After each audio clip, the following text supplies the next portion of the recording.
Hello friends, स्वागत है आपका अपने यूट्यूब चैनल ब्रांड स्टडी पे। आज की इस वीडियो में हम डिस्कस करेंगे रेलवे एनटीपीसी और आरआरसी ग्रुप डी के एग्जाम के बारे में। जो भी क्वेश्चन आपके परीक्षाओं में पूछे जाते हैं वो सभी महत्वपूर्ण क्वेश्चन हम आपके सामने लेकर आए हैं। अभी कुछ पता नहीं है कि आपका एग्ज़ाम कब होगा, ठीक है, रेलवे का एग्ज़ाम या फिर आरआरसी ग्रुप डी का एग्ज़ाम कब होगा, कैसे होगा, कुछ पता नहीं है अभी। तो आपका एग्ज़ाम कभी भी हो सकता है, ठीक है। तो आप तैयारी करते रहिए। और इससे पहले अगर आप चैनल पर नए हो तो चैनल को सब्सक्राइब कर लीजिए और बेल आइकन प्रेस कर दीजिए, जिससे मैं कोई नया वीडियो बनाऊँ तो आप तक सबसे पहले पहुंच जाए, ठीक है। और वीडियो अच्छा लगे तो लाइक और शेयर करिए। आज का पहला क्वेश्चन देखिए, विधानसभा में धन विधेयक राज्यपाल की पूर्व अनुमति से ही पेश किया जाता है, ठीक है। विधानसभा में धन विधेयक राज्यपाल की पूर्व अनुमति से ही पेश किया जाता है। तो देखो, राज्यपाल जो है, राज्यपाल का वर्णन किस अनुच्छेद में है? तो राज्यपाल का वर्णन है अनुच्छेद 153 में। अनुच्छेद 153 में राज्यपाल का वर्णन है, ठीक है। और देखो, धन विधेयक जो है राज्यसभा में पेश नहीं किया जा सकता है। धन विधेयक राज्यसभा में पेश नहीं किया जा सकता है। लोकसभा अध्यक्ष द्वारा प्रमाणित धन विधेयक को लोकसभा के पास हो जाने के बाद राज्यसभा में भेजा जाता है। धन विधेयक राज्यसभा में पेश नहीं किया जा सकता है। लोकसभा अध्यक्ष द्वारा प्रमाणित धन विधेयक को लोकसभा के पास होने के बाद राज्यसभा में भेजा जाता है। और देखो, धन विधेयक का वर्णन किस अनुच्छेद में है?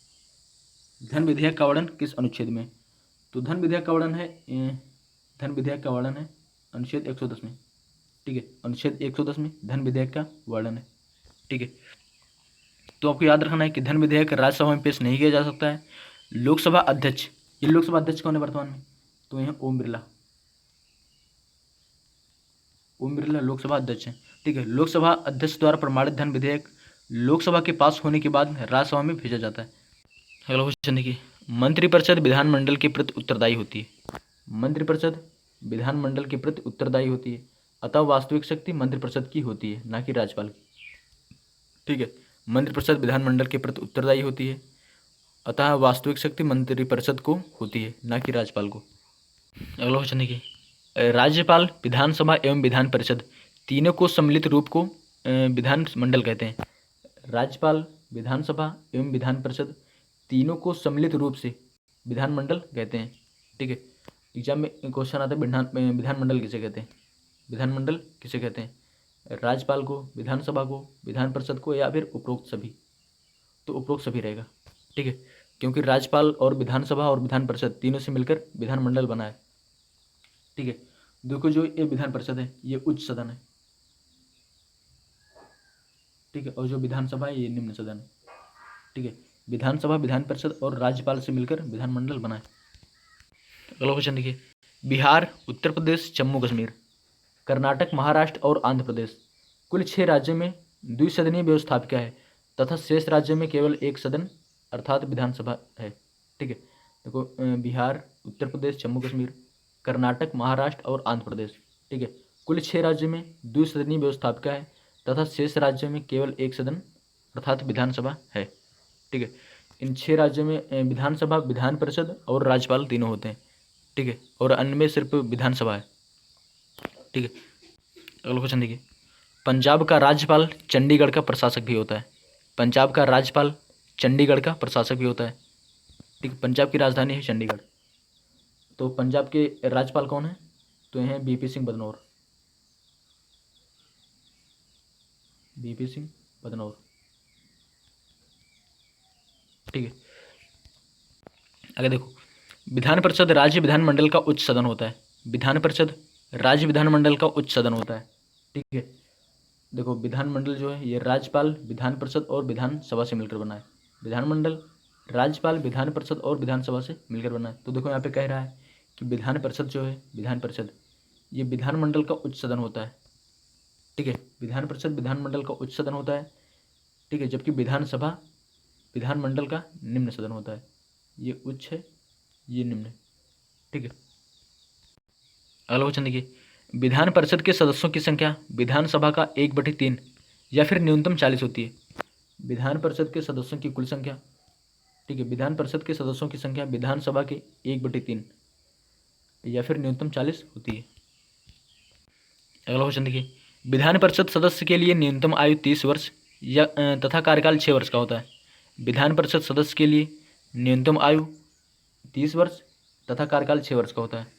विधान परिषद जो है ये विधानमंडल का उच्च सदन है, ठीक है। तो न्यूनतम आयु 30 वर्ष होती है और कार्यकाल 6 वर्ष होता है। और जो विधानसभा है उसकी उम्र 25 होती है, कार्यकाल 5 वर्ष का होता है। अगला क्वेश्चन देखिए, विधान परिषद से प्रत्येक दूसरे वर्ष 1/3 सदस्य अवकाश ग्रहण करते हैं।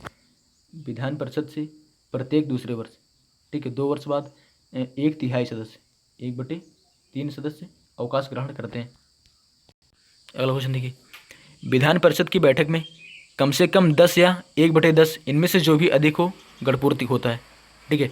विधान परिषद की बैठक में कम से कम 10 या फिर 1/10 इनमें से जो भी अधिक हो उसकी गणपूर्ति होता है। अगला क्वेश्चन देखिए, विधान परिषद के 1/6 सदस्यों का मनोनयन राज्यपाल करता है। विधान परिषद के 1/6 सदस्यों का मनोनीत राज्यपाल करता है। अगला क्वेश्चन देखिए, विधान परिषद के सदस्य अपने में से एक सभापति एवं एक उपसभापति का चुनाव करते हैं। विधान परिषद या विधानमंडल का उच्च सदन के सदस्य अपने में से एक सभापति एवं एक उपसभापति का चुनाव करते हैं, ठीक है। अपने सदस्य में ही एक उपसभापति और एक सभापति का चुनाव करते हैं। अगला क्वेश्चन देखिए, धन विधेयक को छोड़कर साधारण विधेयक विधान परिषद में प्रस्तुत किए जा सकते हैं। धन विधेयक को छोड़कर साधारण विधेयक विधान परिषद में प्रस्तुत किए जा सकते हैं, ठीक है। धन विधेयक जो है ये लोकसभा में प्रस्तुत होता है, ठीक है। जो साधारण विधेयक है या फिर लोकसभा, राज्यसभा या फिर विधान परिषद में प्रस्तुत किया जा सकता है। अगला क्वेश्चन देखिए, साधारण विधेयक का दोनों सदनों में पारित होना आवश्यक होता है। साधारण विधेयक का दोनों सदनों में पारित होना आवश्यक होता है। तो साधारण विधेयक दोनों सदनों या फिर उच्च सदन, निम्न सदन, ठीक है। विधानमंडल का उच्च सदन या फिर निम्न सदन दोनों में पेश किया जाता है, ठीक है। उच्च सदन कौन सा है? तो उच्च सदन है विधान परिषद। विधान परिषद उच्च सदन है। और निम्न सदन कौन सा है? तो निम्न सदन है विधानसभा, ठीक है। विधानसभा और विधान परिषद में पेश होना आवश्यक होता है साधारण विधेयक को, ठीक है, तब फिर पारित होता है। अगला क्वेश्चन देखिए, विधानसभा द्वारा पारित विधेयक को विधान परिषद अपने पास 4 माह तक रोक सकती है। विधानसभा द्वारा पारित विधेयक को विधान परिषद अपने पास 4 माह तक रोक सकती है। विधानसभा या फिर निम्न सदन द्वारा पारित विधेयक को विधान परिषद उच्च सदन अपने पास 4 माह तक रोक सकती है, ठीक है। अगला क्वेश्चन देखिए, विधान परिषद सदस्यों की सबसे अधिक संख्या उत्तर प्रदेश की 100, ठीक है। विधान परिषद की सदस्यों की सबसे अधिक संख्या उत्तर प्रदेश में है और सबसे कम जम्मू कश्मीर में है। जम्मू कश्मीर में कितना है? तो 36। अगला क्वेश्चन देखिए, विधानसभा राज्य व्यवस्थापिका का सबसे लोकप्रिय सदन है। विधानसभा या फिर विधानमंडल का निम्न सदन, ठीक है। विधानसभा राज्य व्यवस्थापिका का सबसे लोकप्रिय सदन है। इसे विधानमंडल का निम्न सदन अथवा प्रथम सदन भी कहते हैं, ठीक है। विधानसभा को विधानमंडल का निम्न सदन या फिर प्रथम सदन कहते हैं। अगला क्वेश्चन देखिए, विधानसभा सदस्य बनने के लिए न्यूनतम उम्र 25 वर्ष तथा कार्यकाल 5 वर्ष का होता है। विधानसभा सदस्य बनने के लिए न्यूनतम उम्र 25 वर्ष होती है तथा कार्यकाल 5 वर्ष का होता है। और जो फिर विधान परिषद है, विधान परिषद में न्यूनतम आयु होती है सदस्य बनने के लिए तो 30 वर्ष होती है, ठीक है। 30 वर्ष की न्यूनतम आयु होती है सदस्य बनने के लिए लोकसभा विधान परिषद का, ठीक है। और कार्यकाल होता है 6 वर्ष का। विधान परिषद का कार्यकाल 6 वर्ष का होता है और न्यूनतम उम्र 30 वर्ष होती है। और विधानसभा का 25 वर्ष, कार्यकाल 5 वर्ष का होता है। अगला क्वेश्चन देखिए, किसी भी राज्य की विधानसभा के सदस्यों की अधिकतम संख्या 500 और न्यूनतम संख्या 60 होती है। किसी भी राज्य की विधानसभा के सदस्य की अधिकतम संख्या 500 होती है। कितनी होती है? 500 अधिकतम संख्या होती है और न्यूनतम संख्या 60 होती है। अगला क्वेश्चन देखिए, धन विधेयक विधानसभा में ही प्रस्तुत किया जा सकता है, ठीक है। धन विधेयक विधानसभा में ही प्रस्तुत किया जा सकता है। कोई विधेयक धन विधेयक है या नहीं, इसका निर्णय विधानसभा अध्यक्ष करता है। फिर से देखो, धन विधेयक विधानसभा में ही प्रस्तुत किया जा सकता है। कोई विधेयक धन विधेयक है या नहीं, इसका निर्णय विधानसभा अध्यक्ष करता है या फिर लोकसभा अध्यक्ष कह सकते हैं, ठीक है। अगला क्वेश्चन देखिए, प्रत्येक वित्तीय वर्ष के प्रारंभ में विधानमंडल के सम्मुख वित्तीय बजट प्रस्तुत किया जा सकता है। प्रत्येक वित्तीय वर्ष के प्रारंभ में विधानमंडल के सम्मुख वित्तीय बजट प्रस्तुत किया जाता है। अगला क्वेश्चन देखिए, विधानसभा के सदस्य अपने में से एक अध्यक्ष एवं एक उपाध्यक्ष का चुनाव करते हैं। विधानसभा या फिर विधानमंडल का निम्न सदन, ठीक है। विधानसभा के सदस्य अपने में से एक अध्यक्ष तथा एक उपाध्यक्ष, ठीक है, विधानसभा सदस्य अपने में से एक अध्यक्ष तथा एक उपाध्यक्ष का चुनाव करते हैं। अध्यक्ष अपना त्यागपत्र उपाध्यक्ष को तथा उपाध्यक्ष अपना त्यागपत्र अध्यक्ष को देता है। अगला क्वेश्चन देखिए, विधानसभा भंग होने पर अध्यक्ष नई विधानसभा की पहली बैठक तक अपने पद पर बना रहता है। ठीक है, विधानसभा विधानमंडल का निम्न सदन, ठीक है, विधानसभा भंग होने पर अध्यक्ष नई विधानसभा की पहली बैठक तक अपने पद पर बना रहता है। जब तक अगला विधानसभा अध्यक्ष नहीं आ जाता है तब तक बैठा रहता है। अगला क्वेश्चन देखिए, विधानमंडल की संयुक्त अधिवेशन की अध्यक्षता विधानसभा अध्यक्ष करता है। विधानमंडल की संयुक्त अधिवेशन की अध्यक्षता विधानसभा अध्यक्ष करता है। ठीक है, विधानमंडल में विधान परिषद या फिर विधानसभा दोनों की अधिवेशन की अध्यक्षता विधानसभा अध्यक्ष करता है। अगला क्वेश्चन देखिए, उत्तर प्रदेश विधानसभा सदस्यों की संख्या सबसे अधिक। उत्तर प्रदेश विधानसभा सदस्यों की संख्या सबसे अधिक 403। कितनी है? उत्तर प्रदेश में विधानसभा सदस्यों की संख्या 403 है तथा सिक्किम की सबसे कम 32 है। ठीक है, आपको याद रखना है। तो उत्तर प्रदेश की 403 है, सिक्किम की 32 है। अगला क्वेश्चन देखिए, विधानसभा में राज्यपाल आंग्ल भारतीय समुदाय के एक सदस्य को मनोनीत करता है। विधानसभा में राज्यपाल आंग्ल भारतीय समुदाय के एक सदस्य को मनोनीत करता है। आगे देखिए, राज्यपाल द्वारा विधानसभा के बहुमत दल के नेता को मुख्यमंत्री बनाया जाता है। राज्यपाल द्वारा विधानसभा के बहुमत दल के नेता को मुख्यमंत्री बनाया जाता है।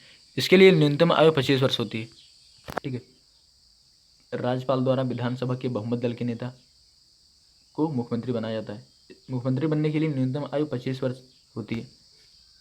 आगे देखिए, मुख्यमंत्री की नियुक्ति संविधान के अनुच्छेद 163 के अंतर्गत की जाती है। मुख्यमंत्री की नियुक्ति संविधान के अनुच्छेद 163 के अंतर्गत की जाती है। एग्जाम में क्वेश्चन आता है कि मुख्यमंत्री की नियुक्ति किस अनुच्छेद के तहत की जाती है। मुख्यमंत्री की नियुक्ति संविधान के किस अनुच्छेद में वर्णित है? तो अनुच्छेद 163 में मुख्यमंत्री की नियुक्ति वर्णित है। अगला क्वेश्चन देखिए, मुख्यमंत्री सामूहिक रूप से विधानसभा के प्रति उत्तरदायी होता है। मुख्यमंत्री सामूहिक रूप से विधानसभा के प्रति उत्तरदायी होता है। अगला क्वेश्चन देखिए, दिल्ली में मुख्यमंत्री की नियुक्ति राष्ट्रपति करता है। दिल्ली में मुख्यमंत्री की नियुक्ति राष्ट्रपति करता है तथा मुख्यमंत्री राष्ट्रपति के प्रति उत्तरदायी होता है। ठीक है, दिल्ली के मुख्यमंत्री कौन है? वर्तमान में तो हैं अरविंद केजरीवाल। अरविंद केजरीवाल हैं। ठीक है, तो दिल्ली के मुख्यमंत्री की नियुक्ति राष्ट्रपति करता है तथा मुख्यमंत्री राष्ट्रपति के प्रति उत्तरदायी होता है। अगला क्वेश्चन देखिए, मुख्यमंत्री राज्य शासन का प्रमुख प्रवक्ता है। मुख्यमंत्री राज्य शासन का प्रमुख प्रवक्ता है और मंत्रिपरिषदों की बैठकों की अध्यक्षता करता है। मुख्यमंत्री राज्य शासन का प्रमुख प्रवक्ता है और मंत्रिपरिषदों की बैठक की अध्यक्षता करता है। अगला क्वेश्चन देखिए, राज्यपाल के सारे अधिकारों का प्रयोग मुख्यमंत्री करता है। राज्यपाल के सारे अधिकारों का प्रयोग मुख्यमंत्री करता है। अगला क्वेश्चन देखिए, संसद की प्रत्येक बैठक के आरंभ में 1 घंटे, ठीक है, 11 बजे से 12 बजे तक 11 बजे से 12 बजे तक का समय प्रश्नकाल होता है। तो 11 से 12 बजे तक का समय प्रश्नकाल होता है। इसमें आप कोई भी प्रश्न पूछ सकते हैं। ठीक है, प्रश्नकाल के तुरंत बाद का समय 12 बजे से 1 बजे शून्यकाल कहलाता है। फिर से देखो, संसद की प्रत्येक बैठक के आरंभ में 1 घंटे का समय प्रश्नकाल कहलाता है। प्रश्नकाल के तुरंत बाद का समय शून्यकाल कहलाता है। एग्जाम में क्वेश्चन आता है प्रश्नकाल कब लगता है? तो 11 से 12 बजे के बीच में। ठीक है, और शून्यकाल कब लगता है? तो 12 बजे से 1 बजे के बीच में शून्यकाल लगता है। ठीक है, अगला क्वेश्चन देखिए, वैसे राष्ट्रपति जिनकी मृत्यु कार्यकाल के दौरान हुई वे कौन है? वैसे राष्ट्रपति जिनकी मृत्यु कार्यकाल के दौरान हुई तो हैं फखरुद्दीन अली अहमद। कौन है? फखरुद्दीन अली अहमद और हैं जाकिर हुसैन। ठीक है, डॉक्टर जाकिर हुसैन और फखरुद्दीन अली अहमद हैं जिनकी मृत्यु कार्यकाल के दौरान हुई। अगला क्वेश्चन देखिए, संविधान सभा के 11 अधिवेशन एवं 165 बैठकें हुई। संविधान सभा के 111 अधिवेशन एवं 165 बैठकें हुई। एग्जाम में क्वेश्चन आता है कि संविधान सभा की कितनी बैठक हुई? तो 165 बैठक हुई संविधान की। ठीक है, संविधान सभा के कितने अधिवेशन हुए? तो 11 अधिवेशन हुए। ठीक है, आगे देखिए, राष्ट्रपति एवं उपराष्ट्रपति को वेतन संचित निधि से द्वारा किया जाता है। राष्ट्रपति एवं उपराष्ट्रपति को वेतन संचित निधि द्वारा किया जाता है। अगला क्वेश्चन देखिए, प्रथम लोकसभा अध्यक्ष गणेश वासुदेव मावलंकर थे।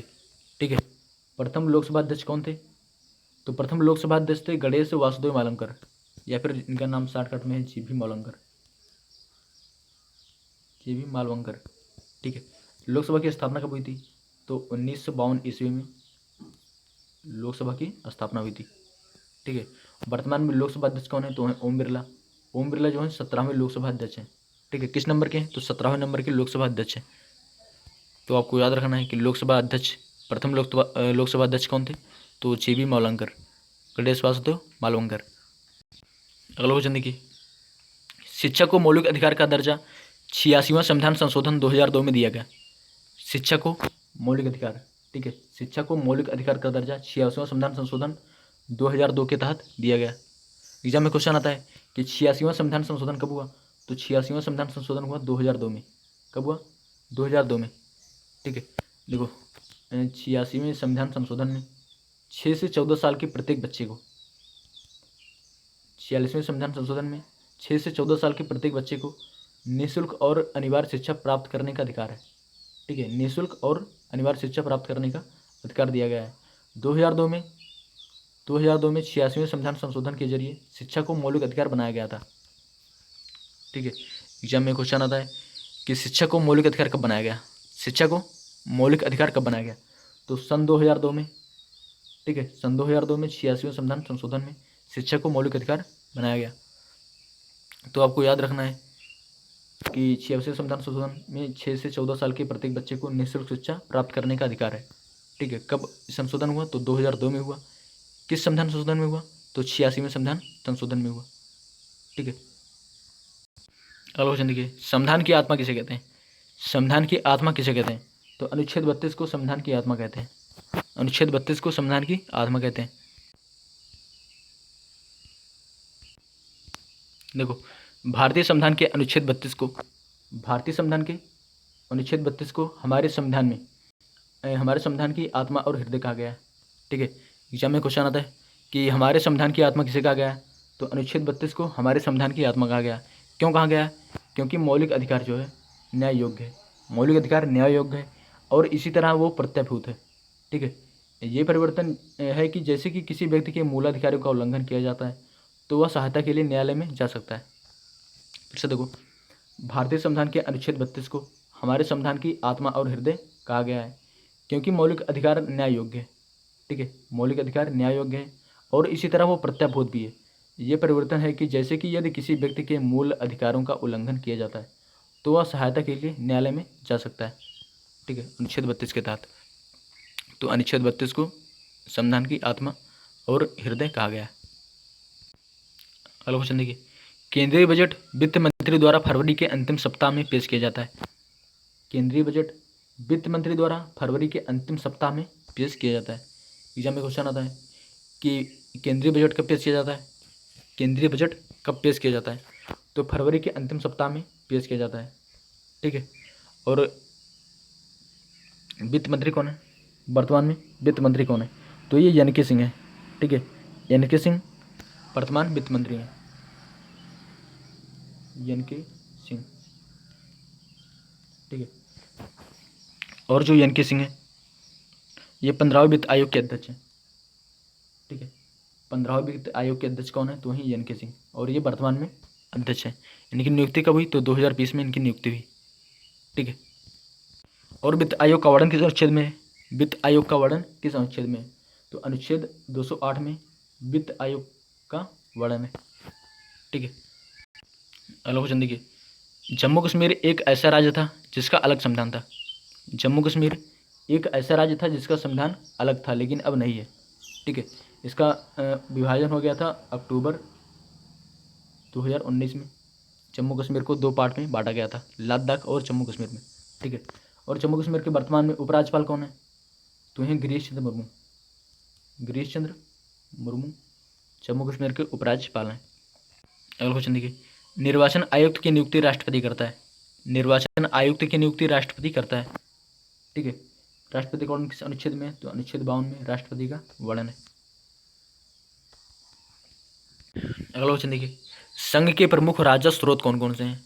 संघ के प्रमुख राजस्व स्रोत कौन कौन से हैं? तो ये नगर निगम कर, सीमा शुल्क, निर्यात शुल्क, कृषि भूमि को छोड़कर अन्य संपत्ति पर संपदा शुल्क, विदेशी ऋण, रेल, रिजर्व बैंक तथा शेयर बाजार। ठीक है, संघ के प्रमुख राजस्व स्रोत कौन कौन से हैं? तो यह नगर निगम कर, सीमा शुल्क, निर्यात शुल्क, कृषि भूमि को छोड़कर अन्य संपत्ति पर संपदा शुल्क, विदेशी ऋण, रेल, रिजर्व बैंक तथा शेयर बाजार पर कर। ठीक है, ये संघ के प्रमुख राजस्व स्रोत हैं। अगर देखिए राज्य के प्रमुख राजस्व स्रोत कौन कौन से हैं? राज्य के प्रमुख राजस्व स्रोत कौन कौन से हैं? तो ये व्यक्ति पर कर, भूमि कर, संपदा शुल्क, भूमि एवं भवनों पर कर, पशुओं तथा नौकायन पर कर, विक्रय कर, पशुओं पर चुंगी।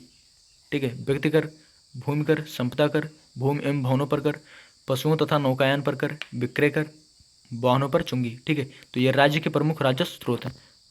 आगे देखिए, प्रधानमंत्री राष्ट्रीय विकास परिषद का अध्यक्ष होता है। प्रधानमंत्री राष्ट्रीय विकास परिषद का अध्यक्ष होता है। ठीक है, राष्ट्रीय विकास परिषद का अध्यक्ष कौन होता है?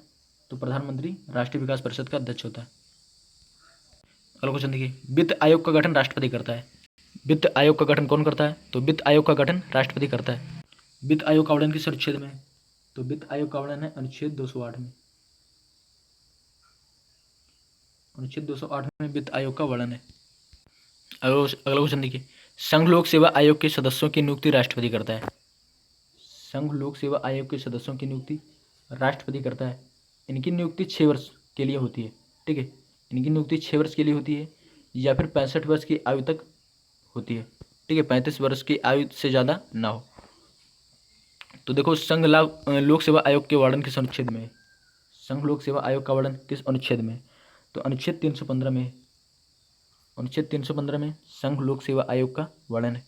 ठीक है, और किस भाग में है संघ लोक सेवा आयोग का वर्णन? किस भाग में है? तो भाग 14 में है। भाग 14 में संघ लोक सेवा आयोग का वर्णन है। देखो, संघ लोक सेवा आयोग भारत के संविधान द्वारा स्थापित एक संवैधानिक निकाय है। संघ लोक सेवा आयोग भारत के संविधान द्वारा स्थापित एक संवैधानिक निकाय है जो भारत सरकार के लोक सेवा के पदाधिकारियों की नियुक्ति के लिए परीक्षाओं का संचालन करती है। ठीक है, जो भारत सरकार के लोक सेवा के पदाधिकारियों की नियुक्ति के लिए परीक्षाओं का संचालन करती है। संविधान के भाग 14 के अंतर्गत अनुच्छेद 315 से 323 तक, संविधान के भाग 14 में अनुच्छेद 315 से 323 में एक संघीय लोक सेवा आयोग और राज्यों के लिए लोक सेवा आयोग का गठन का प्रावधान है। फिर से देखो, संघ लोक सेवा आयोग भारत के संविधान द्वारा स्थापित एक संवैधानिक निकाय है जो भारत सरकार के लोक सेवा, ठीक है, लोक सेवा के पद के अधिकारियों की नियुक्ति के लिए परीक्षाओं का संचालन करती है। संविधान के भाग 14 में अनुच्छेद 315 से 323 में एक संघीय लोक सेवा आयोग और राज्यों के लिए लोक सेवा आयोग का गठन का प्रावधान किया गया है। ठीक है, एग्जाम में क्वेश्चन आता है, संघ लोक सेवा आयोग का वर्णन किस भाग में है? तो भाग 14 में है। संघ लोक सेवा आयोग का वर्णन किस अनुच्छेद में है? तो अनुच्छेद 315 से 323 के बीच में है। अगला क्वेश्चन देखिए, निर्वाचन आयोग एवं इसके सदस्यों का गठन राष्ट्रपति करता है। निर्वाचन आयोग एवं इसके सदस्यों का गठन राष्ट्रपति करता है। पहले चुनाव आयोग एक सदस्य था। ठीक है, पहले चुनाव आयोग एक सदस्य था, लेकिन अब 3 सदस्य होते हैं। फिर से देखो, चुनाव आयोग एवं इसके सदस्यों का गठन राष्ट्रपति करता है। पहले चुनाव आयोग एक सदस्य था, लेकिन अब 3 सदस्य हो गया है। ठीक है, निर्वाचन आयोग का वर्णन किस अनुच्छेद में है? निर्वाचन आयोग का वर्णन किस अनुच्छेद में है? तो निर्वाचन आयोग का वर्णन है अनुच्छेद 324 में। ठीक है, अनुच्छेद 324 में निर्वाचन आयोग का वर्णन है। ठीक है, और जो निर्वाचन आयोग है ये राष्ट्रपति का गठन कराता है। ठीक है, राष्ट्रपति का गठन कराता है निर्वाचन आयोग। तो आपको याद रखना है कि निर्वाचन आयोग एवं इसके सदस्यों का गठन राष्ट्रपति करता है। पहले चुनाव आयोग एक सदस्य था, लेकिन अब 3 सदस्य होते हैं। अगला क्वेश्चन देखिए, चुनाव आयोग एक संवैधानिक संस्था होती है। चुनाव आयोग एक संवैधानिक संस्था होती है। एग्जाम में क्वेश्चन आता है, क्या चुनाव आयोग एक संवैधानिक संस्था है? तो हाँ, चुनाव आयोग एक संवैधानिक संस्था होती है। अंतिम क्वेश्चन देखिए, मुख्य चुनाव आयुक्त को महाभियोग द्वारा हटाया जा सकता है। मुख्य चुनाव आयुक्त को महाभियोग द्वारा हटाया जा सकता है। मुख्य चुनाव आयुक्त का दर्जा सर्वोच्च न्यायालय के न्यायाधीश के समान होता है। ठीक है, मुख्य चुनाव आयुक्त को महाभियोग द्वारा हटाया जा सकता है। एग्जाम में क्वेश्चन आता है तो मुख्य चुनाव आयुक्त को कैसे हटाया जाता है, तो महाभियोग द्वारा हटाया जाता है। ठीक है, और कोई ऑप्शन नहीं है। और मुख्य चुनाव आयुक्त का दर्जा सर्वोच्च न्यायालय के न्यायाधीश के समान होता है। 50 क्वेश्चन आपका पूरा हुआ। वीडियो अच्छा लगा हो तो वीडियो को लाइक करिए, जितना हो सके उतना शेयर करिए, और चैनल पर नए हो तो चैनल को सब्सक्राइब कर लीजिए। मिलते हैं अगले वीडियो में पार्ट 7 लेकर। ठीक है, धन्यवाद।